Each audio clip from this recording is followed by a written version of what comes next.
Hi, I'm Beth Jacobson, and I work in the City Manager's office, and I'm here with Pam Lathrop, also from the City Manager's office. We're here today filming the July edition of the Beloit Today Show, and we have a lot to cover. Pam, who are you going to interview today?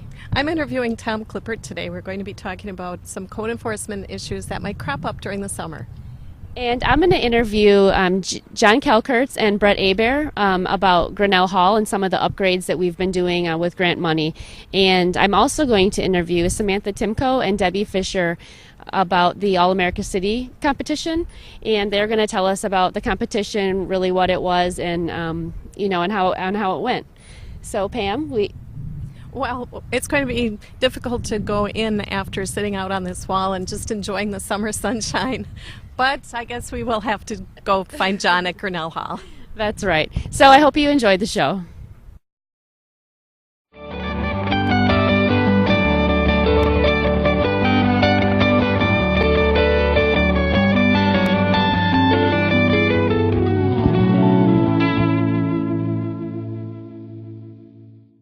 Good morning. I'm here. Good morning, John. How are you? Good morning, Beth. Hi. I'm here with John Kalkertz, the Senior Center Supervisor, and we're here to talk about Grinnell Hall, what goes on here, and then some of the things that have been happening in Grinnell Hall most recently. So, John, you've been here for a long time. Is that what I understand? Yeah, I'm still a new kid on the block. I've been here 23 years. I just want to let you know I'm still, every day is a challenge, but it's a lot of fun, and I'm very happy to be here.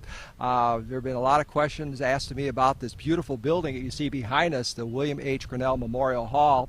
It was first funded in 1936 by Emma Grinnell, who gave $100,000 back then to have a hall built for the community in memory of her husband, William. And again, it's been used by veterans groups from 1937 through 1977. And in 1977, it became the Beloit Senior Center. And at that time, they also put $100,000 into the facility for upgrades like the elevator, entryway, furniture, painting, and so forth. So we've been continually upgrading the building ever since the 30s. So again, it's been a continuous transition. Now, we walked in this morning, and there's lots of people here. So what goes on here at Grinnell Hall? Well, we have a wide variety of activities, from our exercise classes, our meal program, computer classes. We have a wide variety of things, healthcare screenings, education programs, and so forth. So we have anywhere from 12 to 15 things happening each day at the center that people could choose from. And they can just show up? Do they have to be a member? How do they become a member of the Senior Center? Well, most of the things here at the center are free of charge. And if they would like to, we have a voluntary dues payment that they can help us with. So again, but it's not mandatory, but it's voluntary for the dues.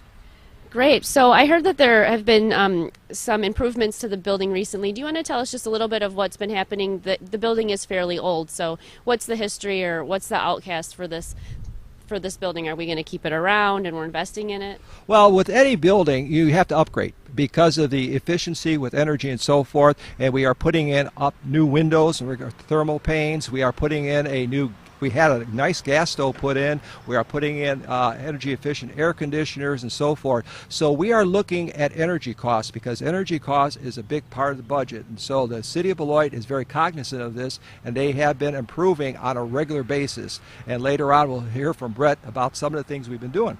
Oh, it sounds great. Are there any upcoming programs that you'd like to mention right now, that anything big happening this summer? Well, we have our picnics. Our picnics are always a lot of fun. We just had our first one in June and had it here at the facility. We had the Jack Farina Band, which was very well received. Our next one is going to be at Telfer Park on July 21st from 10 a.m. to 3 o'clock. And we're going to have Bill Stevens. He's going to be with En Route. And we're going to have bingo, card games, dancing, everything, food. And then we're going to have the next one at the Rotary Center August 25th. And again, we're going to have free boat rides, and we'll have bingo, card games, and again, Bill Stevens will be back. Those are some of our major events this summer, but we also have Lifeline screening coming up on July 15th, which it's a healthcare screening, and also we're going to be doing farmers market certificates on July 6th. So there's a wide variety of community outreach programs that we do on a regular basis. Well, it sounds like you have a lot going on out here at the Senior Center, and thank you for sharing with us today. Well, thanks, Beth. Appreciate being here. Thanks. Hi, I'm here with Brett Aber, and he's a public works supervisor, and he's here to tell us a little bit more technical information about the upgrades that have been happening at Grinnell Hall. So, Brett, we're standing here by a window AC unit, and it looks fairly old. Can you tell us what's happening up here? Well, as John mentioned before, this building was built in 1936, and so over the years there's been many improvements, and again, it's time to do that. Right here is probably a 15 to 20-year-old AC unit, and we've decided to go digital and replace a total of 7 AC units throughout the building. Can you tell us a little bit about why we're replacing window units rather than, would central air have been the way to go, or is there some logic behind that? Yeah, we did a study. Of course, we wanted to get the best bang for our buck. Looked at a central air unit to replace roughly, I think it was 5 or 6 rooms, and it was almost $30,000, and so we just didn't have the budget to do that. So instead, we elected to go with 7 window units to replace the old window units. Sure. And who's paying for all of this? Is it the city, or is there something else that we have? Luckily, we got a grant through the Department of Energy, so we have many different facilities that we're going to upgrade throughout the city. So this is just one of the facilities that we're going to do this year. And this is one of 7 replacements for the window air conditioner units, and there's some other improvements that John mentioned. Can you talk about the windows and the doors? Yes. Many of the windows in this building are original, so they're single pane windows. So we're going to replace, I believe, 4 windows upstairs in the pool room with dual pane windows, and so that should help to keep the cool air in during the summertime and the warm air in during the wintertime. And so it also reflects UV light. Sure. And there's some doors, I understand, and then there's some stuff downstairs as well. Can you tell us about those? Yep. There's 2 storm doors that we're going to replace on the porch. Same thing as the windows. We want to keep the cool air in during the summertime, warm air in during the wintertime.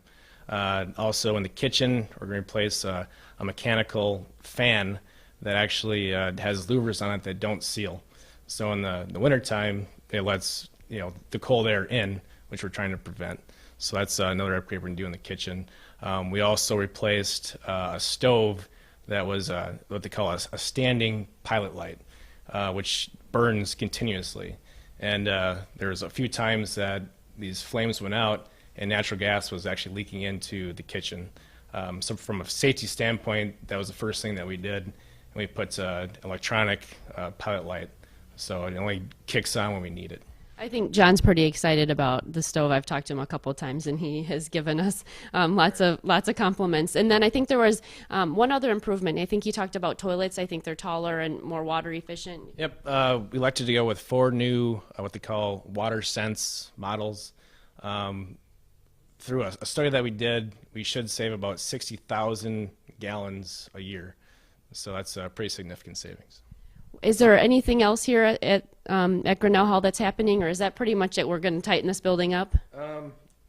Yeah, for the most part, with the windows and the AC units, I think, like you said, to tighten the building up, that was our goal, and to also use the tax dollars efficiently and put it to good use. So. Well, I know that John's extremely happy. Every time I see him, he's always very complimentary of our staff, and I appreciate the staff in engineering for doing the analysis to determine really the cost savings, and I know that central air was quite a project for you guys. So hopefully the residents are happy with Grinnell Hall and that we can keep this facility operating for a long time.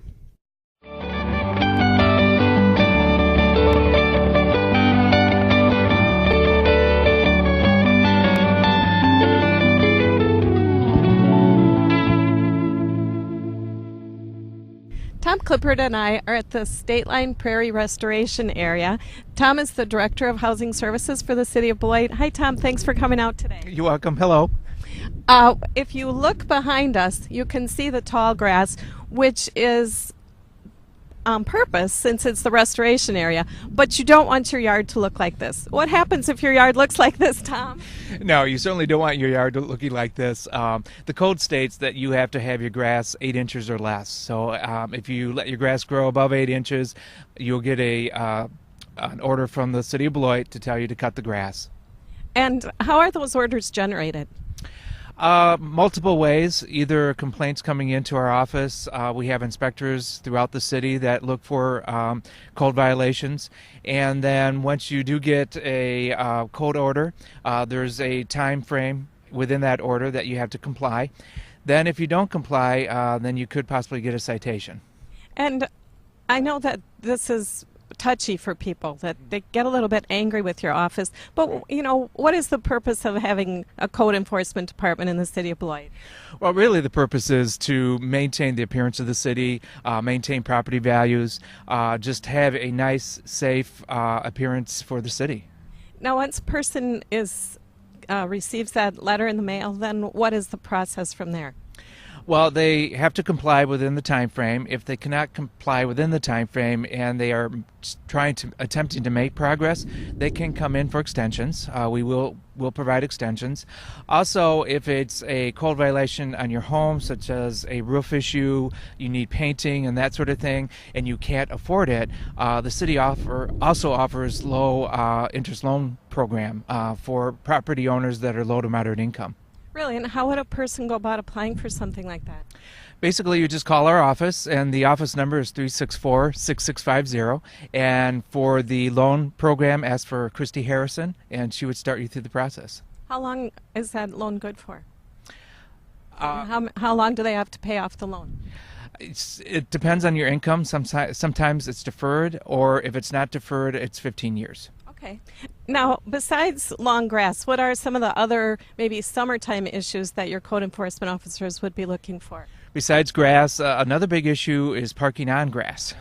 You cannot park your car, RV, any motor vehicle on the grass. It needs to be on a solid or paved surface. Other problems, painting, roofs, trash and debris, those seem to be the big items. Oh, does a vehicle need to be licensed? Yes, good point. The vehicle also needs to be registered and licensed at all times. Also, you can only have 4 vehicles parked on your property on a paved surface at any given time. You can have more, but they would need to be in the garage or on the street if it's allowed. Okay. Now, how many code enforcement officers do we have with the city? We have 7. We basically, though, have 6 that are on the street. The 7th one does our interior code inspections for the large apartment complexes, and she also does fire inspection for the fire department. So her time is split. We also have one that does a small area of the city, but her time is split with the Beloit Housing Authority, and she does the Section 8 interior inspections. But each side has 3 inspectors that are out every day looking for code violations, following up, working on complaint orders, and so forth. Does a code inspector have the right to come on private property? Yes, they do. They can go on private property. If they are asked to leave, we will leave. But if we feel necessary that we need to really do an inspection, we can get an inspection warrant and go back on the property. And I just personally want to say that the code inspectors are very nice people, yes, and they do have a purpose. They aren't just doing this randomly, and they're not being mean. No. They are there for a reason. Yes, I do want to stress that we're not out there to get people. We're out there to, like I said, maintain the city for everyone, and we will work with people. We give extensions. We have a loan program. We will do everything necessary as long as somebody is making progress not to issue a citation. We don't like to issue citations. We do issue a number of them, but our purpose is code compliance, not citations. Eventually a person could find themselves in court, but does that happen very often? It does. There are quite a few people that do appear in courts, in the municipal court, and we also have people that just completely ignore us, and after many citations, a warrant will be out for their arrest. And that's why, some people will think that we're not doing anything, but many times we are.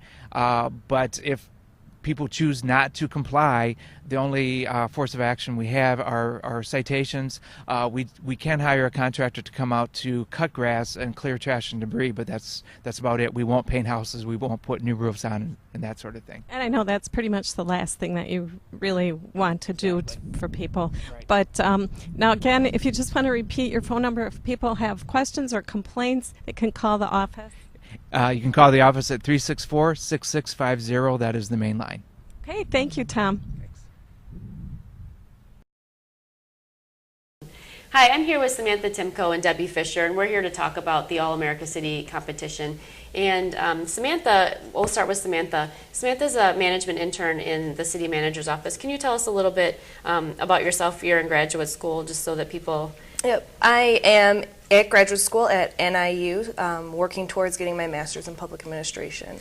And Debbie is the the director of Youth to Youth services. And Debbie, can you tell us just a little bit about your position?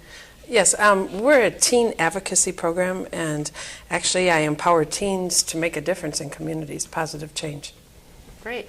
So what we're going to do is talk about the All-America City competition, which we all just participated in. Samantha actually wrote the application. Can you tell us a little bit about the application process and then becoming a finalist? Sure. The application, in the application we had to discuss 3 community actions that the city's taken to overcome challenges that it was facing in the past. And so we discussed Beloit 2020, which worked with the riverfront and the downtown redevelopment city center initiative. We also talked about Fairbanks Flats, which brought in community collaboration through redeveloping that historic site. And then we brought in Youth to Youth, which worked with civic engagement and youth initiative to make a change with the smoking ordinance. And part of this award through the National Civic League is based on citizen engagement. And so really what we were highlighting was how the city residents work together with government. Is that the concept of everyone's application? It's the concept that the National Civic League really looks to when they are deciding what cities will be chosen as All-America cities. They really like to highlight civic engagement and community collaboration. So after your application was sent, when did you send the application? It was sent out in the middle of March. And then we found out that we were a finalist. And how many finalists were there for the... There were originally 26, but when we went to Kansas City in June, it turned out to be just 23 finalists that we were competing against. Sure. And so all of the cities there had similar projects in that it revolved around civic engagement. Yep. And when we were there, can you talk about a little bit about what they had us do? Because we were there for several days. Aside from the 10-minute presentation, what else? Right. There was a civic action fair that was put on where each city got to showcase their community and their projects that they've highlighted and their culture. Part of that was the entertainment showcase, where some cities chose to highlight their culture in various ways. There were different musical numbers. Youth to Youth performed a skit about Beloit, and there was one man who kind of did like a little comedy music number thing, so it was really interesting. And at the Civic Action Fair, we handed out a lot of products that are actually manufactured in the city of Beloit. Can you talk about what we handed out and what was pretty popular too? Sure, we got donations from Mel, Frito-Lay, and Kettle to hand out those little bags of chips and little cups of chili, and a lot of the people were really interested to know that some of those things actually may have came from Beloit when they picked them up. Yes, I saw Kettle chips Yeah. everywhere when we were walking around. And so in addition to the actual competition, what we did was we got to meet people from other cities that were engaged in their community and made a difference. And so one thing that I think that we should highlight, and Debbie, you can speak on this too, is that when we were there, everyone was really actively engaged in their community, and so it was a fun, positive atmosphere. And can you tell us about around how many people were there, and so how many more people know about the city of Beloit? Well, there was a lot of people. Out of the 23 communities, we brought 16 in our delegation, but some of these delegations had to have had about 30, 40 people. So Some had 60. Yeah, it's definitely a few hundred people there, maybe 500, 800. And Debbie, I think one of the highlights of the competition was the Youth to Youth members that came with us. Can you tell us a little bit about the energy at the competition? For only having 4 youth there, because there was some groups that had 30 to 40 youth there, our kids really made a lot of noise. They had a lot of energy. I think that this competition was really good for them because they seen Beloit in a whole different way. They believed in Beloit. They were positive about Beloit, but they really felt proud of their city by the time they left. Yeah, I So- know that, for the people that know the competition, ours was on the final day. And so it was hard to see all these other people very energized the day before. And so the youth, I mean, I'm so grateful they came with us because they are young and they have a lot of energy. And so speaking of the youth, let's transition to talk about your students. Can you tell us a little bit about the program? You said it's an advocacy program. So the students in youth actually do the work. They become the experts. Yes, yes. They're actually the people that go out and educate the communities about change, and they work on the policy change. They spend a lot of their times starting to educate youth to begin with, from second grade up. Last year they reached over 5,500 kids within the county. And then through that they also educate adults, and then they spend a lot of time educating legislators about different issues that they're concerned about. The main issues that they're concerned about is tobacco, alcohol, and teen marijuana use. And I see that we're coming upon a very important date in July, which is an anniversary of a smoke-free initiative. Can you tell us a little bit about how your students were involved in actually getting that legislation passed? Yeah. Actually, they've been working on this issue for about 10 years. And we brought an ordinance to Beloit in 1998, and it was not passed at that time. And then we came back about 7 years later, and it was passed. So we helped pass an ordinance in Beloit and in Janesville. And because of those two ordinances and like 35 other communities, that's why the state decided to go smoke-free. And they have been involved since the very beginning. First educating in the classrooms, and educating adults, and writing letters, and getting people to come on board and help. And by the time we passed Beloit's ordinance, we had over 3,000 grassroots effort people helping us. Wow. And from what I understand, I mean, I've seen a picture. They've actually spoken to legislators, I mean, Oh, yes, in their office. yes, yeah. They spend a lot of time speaking to legislators, and they've also spent time at the governor's mansion talking to him. So, I mean, they're not afraid to talk to these top people and let them know what they think. And the really cool thing is they're not afraid to lose because they're ready to go back again. Right. One of the things that Samantha and I really enjoyed on this trip with your students is that when we were on the bus, they really told us a lot of information about tobacco, and they seem to really know the ins and outs of tobacco use. And so I understand that they're trying to be proactive in the new types of tobacco that are coming out. Very. There's a lot of new smokeless tobacco items that are coming out that are candy flavored, and they look like candy. And these kids are experts in that. They usually know what's coming out the week that it's coming out, and they're sharing that, hoping that it doesn't get into our kids' hands. But yeah, they definitely are the experts, no doubt about it.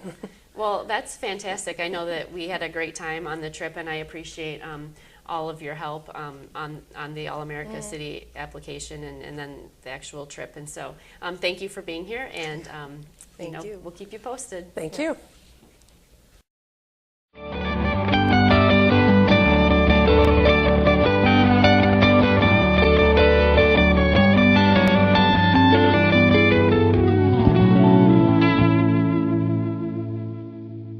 Hi, I'm Deb Fredrickson. I'm the Executive Director of Visit Beloit. Welcome to the newly reopened Beloit Travel Wisconsin Welcome Center. We're so glad that you've come here to visit us here. We have been open for just about a week now, and so far in 5 days we served 4,000 visitors, and we are open for business here between 9 and 5 daily. But just to tell you a few things that are happening in Beloit, because there's always something happening in Beloit. We have Dancing at Harry's every Monday night, and it's a great time, and it's a great way to come out and get a little exercise, learn a few new steps, and just enjoy the company of the great people of Beloit that are down there. And the Beloit Snappers, major league fun at minor league prices, and there are fireworks again on the 16th. So if you missed the Pops on the Rock, which by the way was phenomenal, and the fireworks were great, you can also see fireworks on the 16th. There's always music almost every night in Beloit.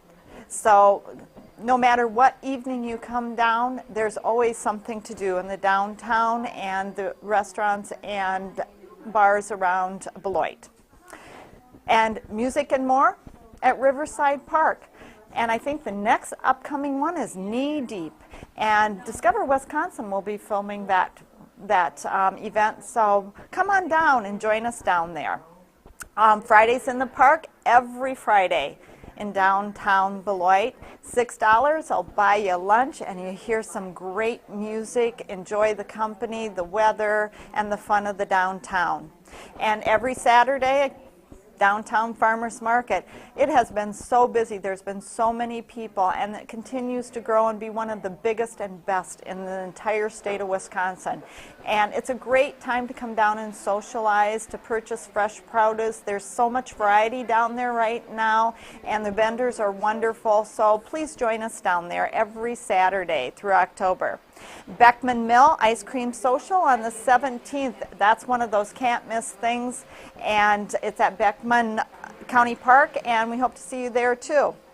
And you know, to do something a little bit different, I don't know how many of you know, we have national champions, the Rock County Robins. They're the semi-professional women's basketball team, and they play at the Flood Arena at Beloit College. And for their schedule and all the other events and all the other exciting things and fun things that happen in Beloit, make sure you visit Beloit, go to visitbeloit.com, because all the information is there on the calendar of events. It's constantly being updated. And you know what? If you have an event that you would like to submit, you can also go right there to the events calendar and submit an event there too, so that everybody that visits the website and that event calendar will have the opportunity to come to your event too. So again, thank you for stopping by and listening to all that's happening, and we hope to see you at all the events in Beloit, because there's always something happening. Beth, just to continue the All-America City conversation just a little bit, tell us the rest of the story. Sure. Well, all 16 of us went to Kansas City, and we participated in all the events, and we didn't bring home the All-America City Award, but we're thrilled to be a finalist. I mean, we were one of 26 finalists in the entire United States, and there was some tough competitions. I mean, a lot of cities have a lot of heart and soul like we do, and so it's I guess it was a little bit disappointing to come home without the award, but I mean, we've all met a lot of amazing people, and everyone's story is really, really fascinating, and so we still have a lot of pride, and I think that we certainly are hopeful that in the future we'll bring home another award. Oh, and I'm sure that everyone learned a lot about what it takes to present, and I know you were on stage and we did photos, and I want to just tell people that you did a video.